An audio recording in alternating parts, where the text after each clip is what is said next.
প্ৰথমতে সাংবাদিক বন্ধুসকলক ধন্যবাদ জ্ঞাপন কৰিছোঁ আৰু লগতে সকলো ৰাইজক ঈদৰ শুভেচ্ছা জ্ঞাপন কৰিছোঁ। কথাটো হ'ল যোৱাকালিৰ পৰা আমি সামাজিক মাধ্যমত দেখি আছোঁ ক'ৰবাত নগাঁৱত বোলে সংখ্যালঘু সংগ্ৰাম পৰিষদৰ পাবত গজাৰ নেতা ওলাইছে। যোৱাকালিৰ পৰা আমাৰ লাহৰিঘাট সমষ্টিৰ বিধায়ক ডক্টৰ আসিফ নাজাৰ ডাঙৰীয়াক অশ্লীল গালাগালি পাৰিছে। তাৰ লগতে আমাৰ লাহৰিঘাট অঞ্চলৰ ৰাইজক তেখেতে মূৰ্খ বুলি কৈছে।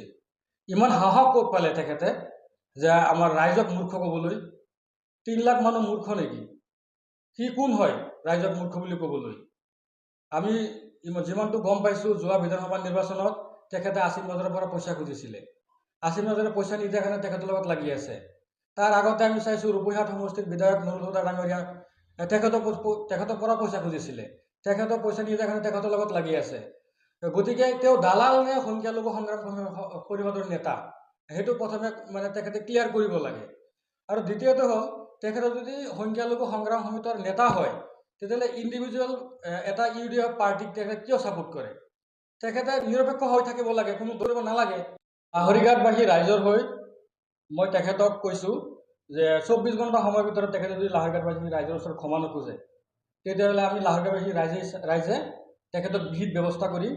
আৰু লগতে MLAক যি দুৰ্ব্যৱহাৰ কৰিছে তেখেতকো ক্ষমা খুজিব লাগিব, নহ'লে আমি তেওঁক শুধাই নিদিওঁ। আৰু এটা লগতে কথা কৈ দিওঁ, পাবত গজাৰ নেতাজনক আমাৰ লাহৰিঘাট সমষ্টিক বেন কৰিছোঁ। ইয়াত আহিলে কিন্তু আমি বিহিত ব্যৱস্থা ল'ম, আমি চিধা কথা কৈ দিছোঁ।